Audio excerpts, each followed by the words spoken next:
It was just another sweltering August day, a routine call on Magnolia Drive. But by the time my shift ended, I had assaulted the First Lady in her own garden, dismantling my life and revealing a poison I never knew I carried. The sweat was beading on my forehead, stinging my eyes and tracing a path down the side of my face. August in this state is a special kind of hell. The air so thick and wet, you feel like you're breathing through a hot sponge. I was 2 hours from the end of a 10-hour shift, fantasizing about a cold beer and the glorious blast of my window AC unit. The call came over the radio, cracking through the mundane static. Suspicious individual reported at 1420 Magnolia Drive. Caller states an unknown person is attempting to damage property. Magnolia Drive. Of course, the rich part of town.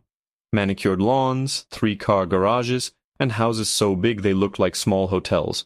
These were the calls I hated most. 9 times out of 10, it was a new gardener the homeowner forgot to tell the nosy neighbor about, or a teenager from the next block over taking a shortcut. But you had to respond. The residents of Magnolia Drive paid a hell of a lot in property taxes, and they expected their own private security force. I rolled up to the address, my cruiser slowing to a crawl. 1420 was a monster of a colonial-style mansion, white brick with black shutters, sitting on at least 2 acres of land that was greener than God's own golf course. And there, by a meticulously sculpted rose bush near the front gate, was the suspicious individual. She was a black woman, maybe in her late 40s, dressed in a plain gray sweatsuit that had seen better days. There was a smudge of dirt on her cheek, and her hair was pulled back in a simple, functional tie. In her hand, she held a pair of pruning shears, snipping at the rosebush with a focused intensity. My internal alarm bells, the ones honed by 15 years on the force, started ringing. The sweatsuit looked out of place against the backdrop of this million-dollar property. The shears, while technically a garden tool, looked sharp and menacing in her grip. The caller had said, damaging property. To my eye, that's exactly what it looked like. Vandalism. Maybe she was casing the joint, pretending to be a gardener to check for security cameras, open windows. I killed the siren but left the lights flashing, bathing the pristine lawn in strobes of red and blue. I got out of the car, letting the door slam shut with a satisfying thud that made her jump. Her head snapped in my direction, her eyes wide with surprise. "Ma'am, I'm going to need you to drop what you're holding and put your hands where I can see them," I said, my voice coming out as pure, practiced authority. I kept one hand resting on the butt of my service weapon, just in case. She blinked, looking down at the pruning shears in her hand, as if she'd forgotten they were there. "Excuse me," she asked. Her voice wasn't scared or defiant, more confused. Annoyed, even. That rubbed me the wrong way. "The shears," I said, taking a slow step towards her. "Put them on the ground, now." She frowned, her brow furrowing. "Officer, what seems to be the problem? I'm just trimming the roses." "We got a call about a suspicious person damaging property. This is private property. Can you tell me what you're doing here?"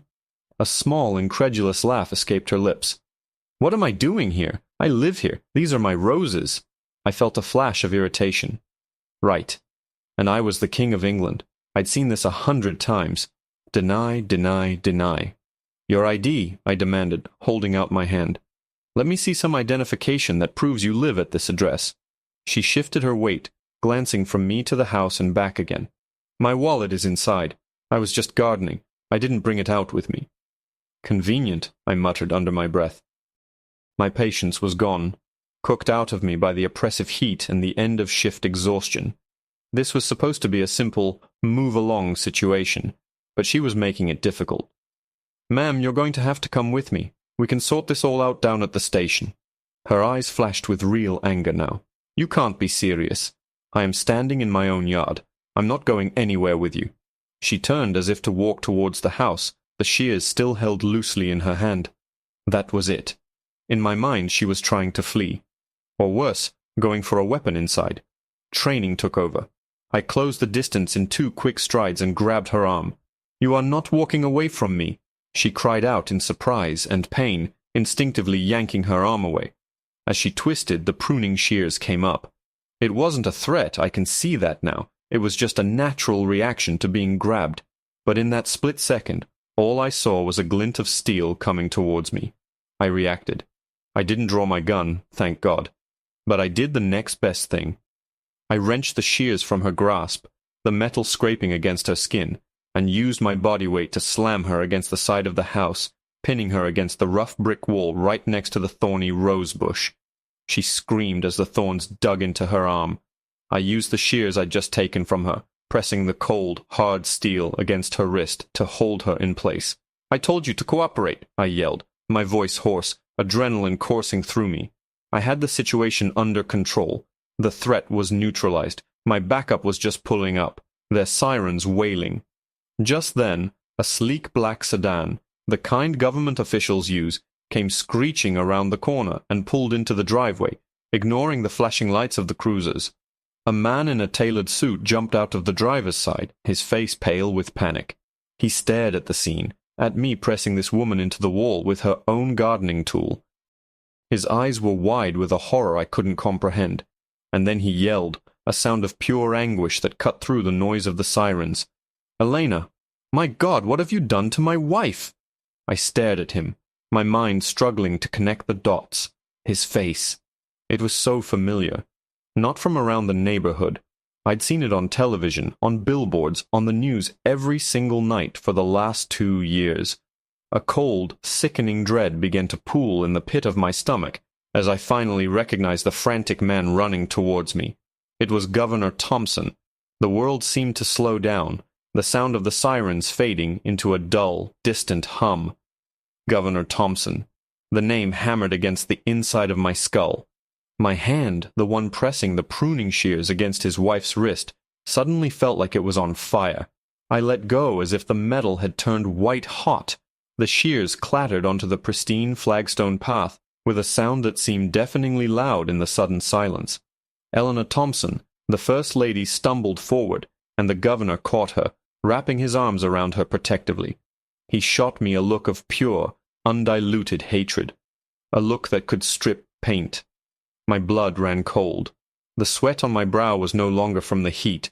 It was the icy sweat of sheer terror. The 2 backup officers who had just arrived were frozen by their car doors, their expressions a perfect mirror of my own disbelief and horror. "What is your name?" the governor snarled, his voice low and menacing. He was holding his wife, but his eyes were locked on me. They were the eyes of a predator. I... My own voice was a useless croak. I couldn't get the words out. My throat was a desert. "He didn't ask for my name," Eleanor Thompson said. Her voice was shaky, but it carried a core of hard steel. She pulled away from her husband's embrace just enough to stand on her own, straightening the collar of her torn sweatsuit. She looked at the raw red indentation on her wrist where I had pinned her, then up at me. He just saw a black woman in a yard where he didn't think she belonged. He demanded my ID, and when I told him it was inside, he assaulted me. Every word was a nail in my coffin. She laid out the facts so simply, so clinically, that there was no room for misinterpretation. There was no protocol I could hide behind, no training manual that would justify this. The caller's suspicious individual became my assumed criminal. The picture was ugly, and I was the one holding the brush. "Sir, we got a call." One of the backup officers started, taking a tentative step forward. The governor silenced him with a glance. "I don't care if you got a call from God himself," he spat, pulling out his phone. "You don't treat a citizen this way. You don't treat anybody this way." His thumb moved furiously across the screen. "Get me Chief Miller on the phone." "No, I don't want his deputy. I want him. Tell him I'm at my home and one of his officers has just assaulted my wife." Assaulted his wife. The words echoed in the humid air. That's what this was. I hadn't been subduing a suspect. I'd been assaulting the First Lady of the state. My career, my pension, my entire life as I knew it, dissolved in that moment. I could see the headlines already. I could feel the eyes of the entire state, the entire country, burning into me. I was going to be the poster boy for every single thing that was wrong with policing. Within 5 minutes, which felt like 5 years, another cruiser screeched to a halt. This one was a sergeant's car. My sergeant, Sergeant Davies. He was a good man, a fair man, who had been on the force for 30 years. He got out of the car, his face a grim mask. He didn't even look at the governor. His tired eyes found mine, and I saw a flicker of something that looked like pity. "Officer," he said, his voice heavy, "surrender your service weapon." It was a command, not a request. My hands felt clumsy, disconnected from my brain, as I unholstered my Glock and handed it to him, grip first. The weight of it leaving my hip felt symbolic, like a part of my identity being stripped away. He took it, secured it, and then looked at me. "You're on administrative leave, effective immediately. We'll take you back to the station. Don't say a word until you've spoken to your union rep." The governor let out a short, bitter laugh. His union rep? You think a union is going to save him from this? As Sergeant Davies gently took my arm to lead me towards his car, Eleanor Thompson stepped forward. The afternoon sun caught the tears that were now silently streaming down her cheeks, but her expression wasn't one of weakness, it was one of profound, resolute strength. She held up her arm, showing the angry red mark the pruning shears had left behind, a stark injury against her dark skin. She looked me dead in the eye, and her voice was quiet, but it cut through me sharper than any blade. "Do you see this, officer?" she asked, her voice trembling with controlled fury.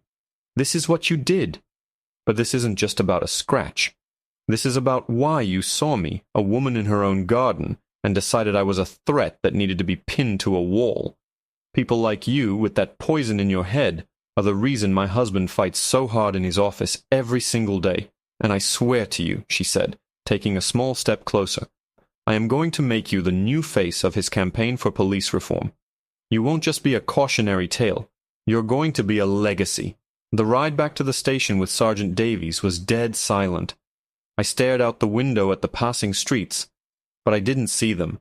I saw the glint of the pruning shears, the raw fear in Elena Thompson's eyes, and the contempt on her husband's face. That look was going to be seared into my brain for the rest of my life. Davies didn't say a word. He didn't have to.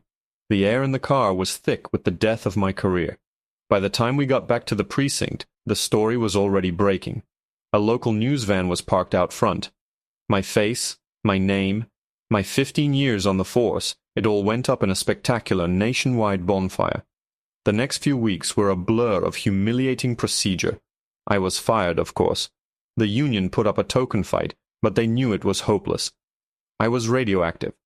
There was an internal affairs investigation, followed by a civil lawsuit that settled so fast it made my head spin. I never set foot in a courtroom. The governor didn't want a trial. He wanted a narrative, and he already had it. I lost my pension. My wife left, telling me she couldn't live with the shame, the constant death threats that flooded our social media.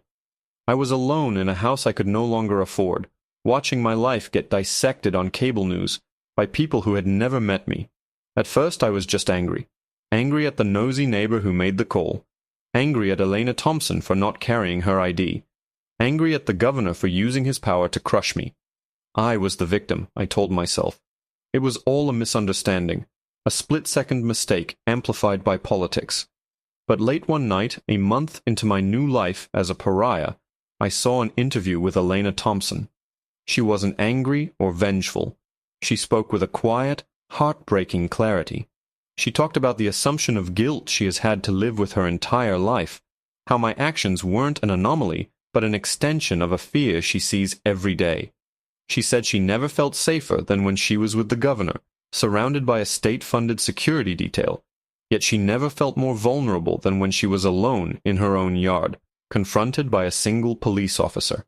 Hearing her words without the filter of my own panic and self-preservation, something inside me finally broke. She wasn't talking about politics. She was talking about her life. I hadn't been responding to a threat. I was the threat. The sweatsuit, the shears, the lack of ID, they weren't clues. They were just details I had twisted to fit a narrative that already existed in my head. A narrative that said a black woman didn't belong on Magnolia Drive. The poison she had talked about. I finally realized it was mine. A week later, A letter arrived. Official letterhead from the governor's office. I expected it to be from a lawyer. Another turn of the screw. But it was a simple, typed invitation. Mrs. Thompson would like to meet with you. Please respond to the enclosed number to arrange a time. I went. I had nothing left to lose. I met her in a sterile conference room in a downtown office building. No governor, no lawyers, no security. Just her, sitting at a long table with a pitcher of water. She looked different than she had in the yard, dressed in a sharp business suit, composed and powerful. For a long minute she just looked at me, her gaze steady and unreadable. "Do you know why I asked you here, Mr. Miller?" she finally asked. "To finish the job, I guess," I mumbled, unable to meet her eyes. "No," she said, and the firmness in her voice made me look up. "I am here to follow through on my promise. You remember what I said to you in my yard? That I would make you a legacy." I flinched. "My husband's office is launching the Thompson Initiative for Community Policing. It's a complete overhaul of training protocol. We're focusing on de-escalation, implicit bias, and community engagement. We're bringing in a new generation of officers and retraining the old ones." She paused, taking a sip of water. "And you're going to be our first speaker." I just stared, dumbfounded. "What?" "You heard me. You're going to stand up in front of every class of new recruits, every room full of veteran officers, and you are going to tell them your story. You're going to tell them about the heat, the long shift, the assumptions you made. You're going to describe exactly what was going through your mind when you saw me, and you're going to explain in excruciating detail how your own biases led you to assault a woman in her own garden with her own pruning shears.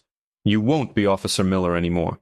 You'll be the cautionary tale, the living, breathing example of what not to do. That is your new legacy. It's not forgiveness, it's your penance. And that's what I do now. I stand in auditoriums full of blue uniforms, men and women who look at me with a mixture of pity and contempt. I stand there, stripped of my pride, and I tell them everything. I tell them about that humid August afternoon, about the call, about the woman trimming her roses. I tell them about the poison. My name is John Miller, and this is the story of how I destroyed my life, and in doing so found a purpose I never asked for, but one that I now know I must serve for the rest of my days.